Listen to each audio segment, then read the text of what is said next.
One of the things that really intrigues me is this idea, and I heard it many, many years ago. I'm not even sure of the original source where I heard it, but it goes like this. When you change the way you look at things, the things you look at change.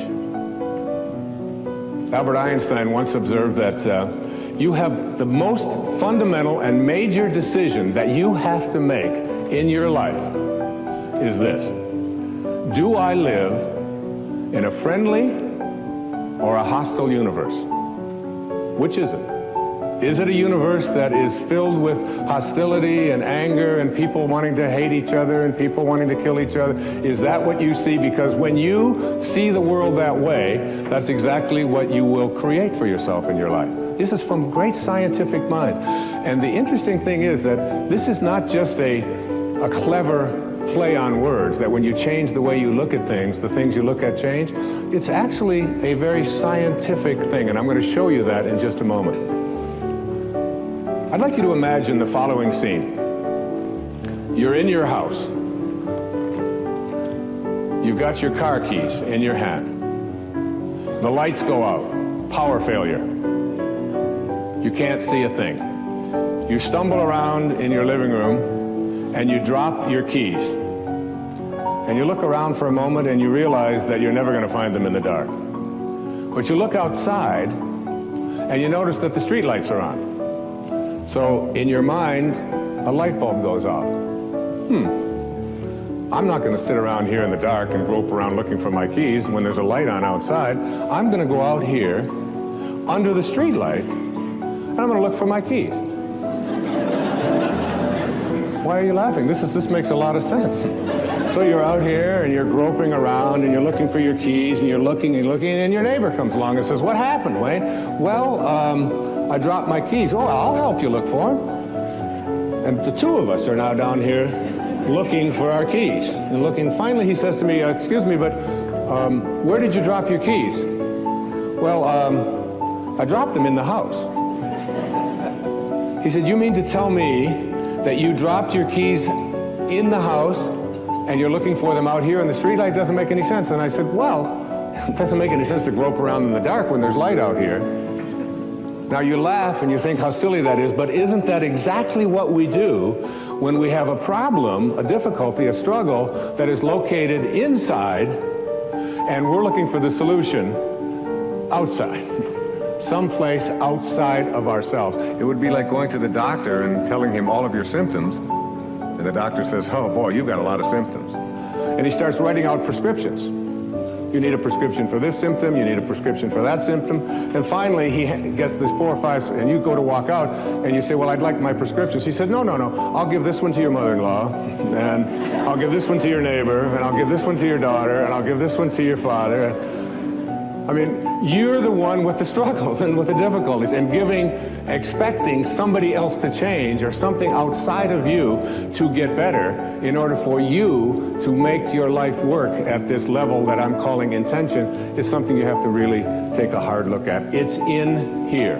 We have to see, the question isn't whether I'm connected to this field of intention. The question is, how ready am I to keep that connecting link absolutely corrosion-free?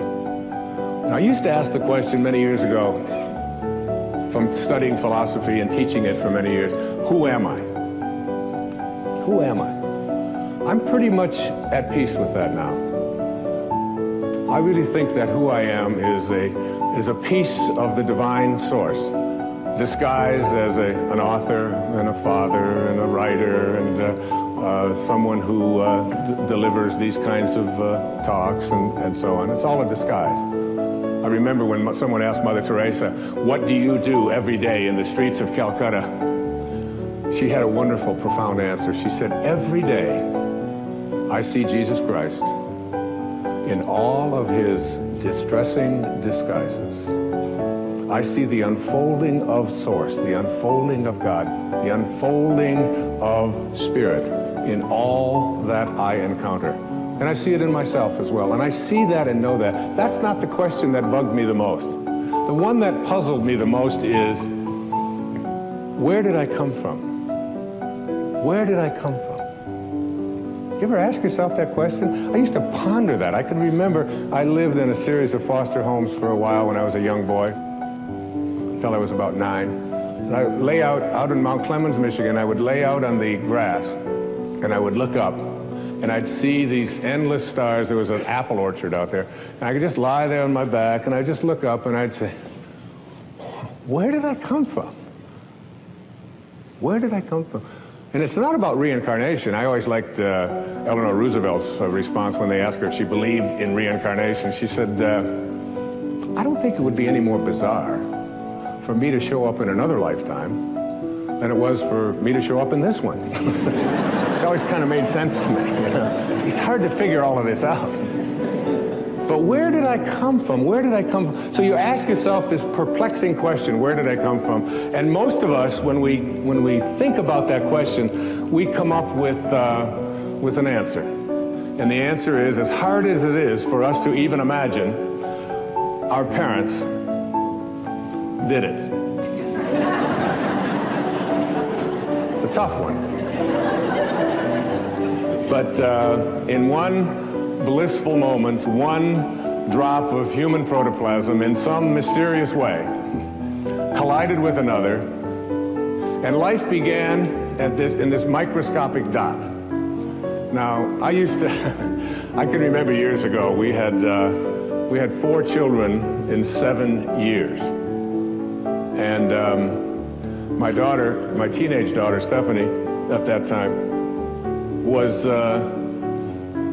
she had to take on a lot of the helping responsibilities around the house when these babies just kept showing up. And we found out that we were going to have another child. Another mysterious thing happened, and another child was on its way. And my wife and I flipped a coin to decide who would tell Stephanie. And I lost. So I cornered her one day when she was in a really good mood, and I said, honey, you're not going to believe this, but we're going to have another baby. Oh, that's great. And her hands went instant pose. This is it. This foot here, this one out here. That's terrific. I said, well, it really is. I said, and you should probably be glad that we didn't have the same attitude that you have when we found out about you. She said, yes, but how do you think it feels? I said, well, why don't you tell me? She said, no, Dad, how do you think it feels to be the only kid in junior high school who has parents who like to do it?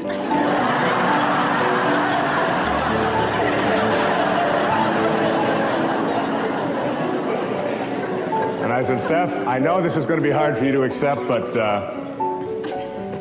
Grandma and Grandpa do it.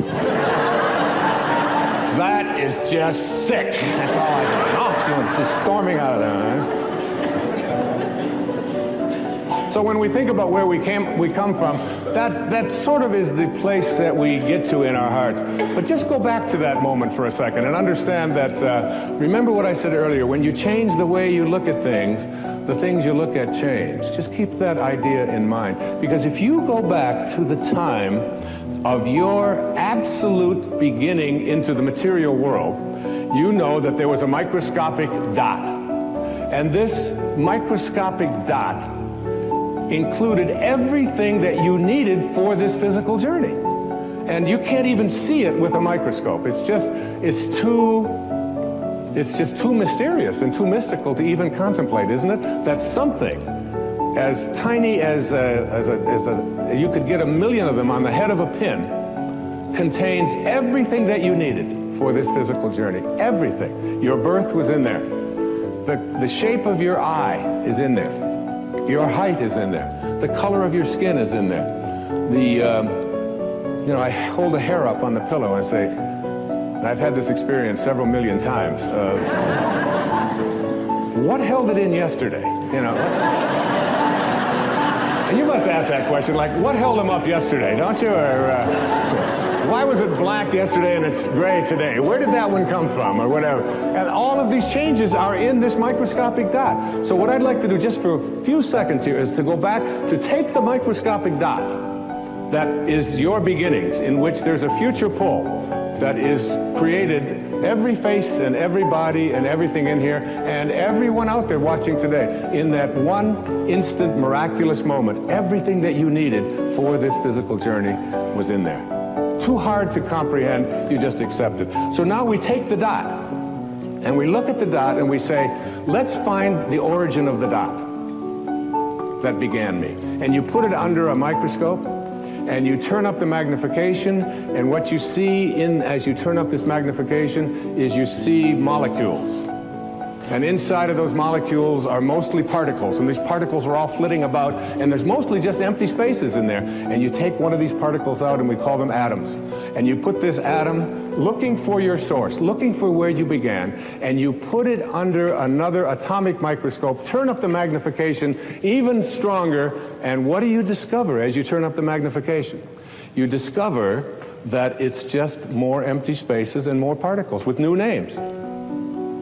Protons, electrons, neutrons, protons, whatever you want to call them, right? We memorized them in junior high school, right?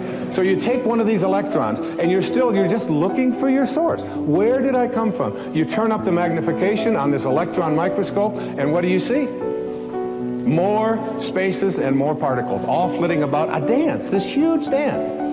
And you take one of those and you turn up the magnification, and what you have are new particles with new names called quarks. We're now looking at quantum physics, the study of the behavior of matter at the tiniest, tiniest, tiniest levels. And we're just looking for our source. So finally we take one of those quarks, and these quarks are really weird. My friend Deepak Chopra has often said to me, Wayne, he said, quantum physics is not only stranger than you think it is, it's stranger than you can think. Because you take a tiny little subatomic particle and observe it, and the fact is that the nature of your observing changes what you're observing. If you look at it in a certain way, it becomes one thing. If you turn away, it becomes something else. It's truly a scientific fact that when you change the way you look at things, the things you look at change. And now you take this tiny little subatomic particle, and you take it and you put it in a particle accelerator, and you rev up the speed of these things and collide them at 250,000 miles per hour. You collide them, you open up the particle accelerator looking for your source, and guess what's in there? Nothing. No thing. That the dot that began you originated from a field of energy that has no boundaries, no beginnings, no ends. It's infinite. It's an infinite potential. And the question that I have for you is, if you can get this, that you didn't begin with that particle because particles themselves do not create more particles. St. Paul put it this way in the New Testament, that which is seen hath not come from that which doth appear. They talked a little strange in those days, right? What that means is that everything that we see in the material world doesn't originate in the material world. It's the spirit that gives life. The flesh counts for nothing. If the shape of your eye can be in an energy field that has no boundaries, no form, no materialness to it, why not the shape of your life? Why not everything that you are destined to become? Why can't that be a part of this energy field as well? That you showed up here from a field that I call intention. And that beautiful globe that is here to my left, to your right, is what I am going to call, for the rest of this program, I am going to call this the source from which we all originated. That every particle that shows up on this planet, and that's what Max Planck said, and that's what Carlos Castaneda said, and that's what every metaphysician said, that's what all of the great spiritual teachings on this planet say, that our source is spirit. It is something other than the physical. And if you had a set of magical binoculars, and you could look at that field, what I'm going to describe in this program is what that field would look like. And my suggestion to you here is this, that you are going to, if you want to understand intention and the power of intention, it means suspending your ego, the part of you that believes that you are separate from this source, because that's where all of our problems originated, all of our struggles, even our illnesses. This is a source of well-being. Everything that emanates from this source emanates from a field of well-being. It looks like something. It sounds like something. One of the things that it sounds like, I took from one of the great spiritual traditions in the universe. It's from the Bhagavad Gita, what is called the Hindu holy book, the Song of the Lord. But you can look in any spiritual tradition, whether it's Christianity, whether it's Judaism, whether it's Zoroastrianism or whatever, and basically they all say the same thing. If this source that we call God or soul or spirit, if it could speak, this is what it would sound like. And then later on, I'm going to talk to you about what it looks like. What does it look like?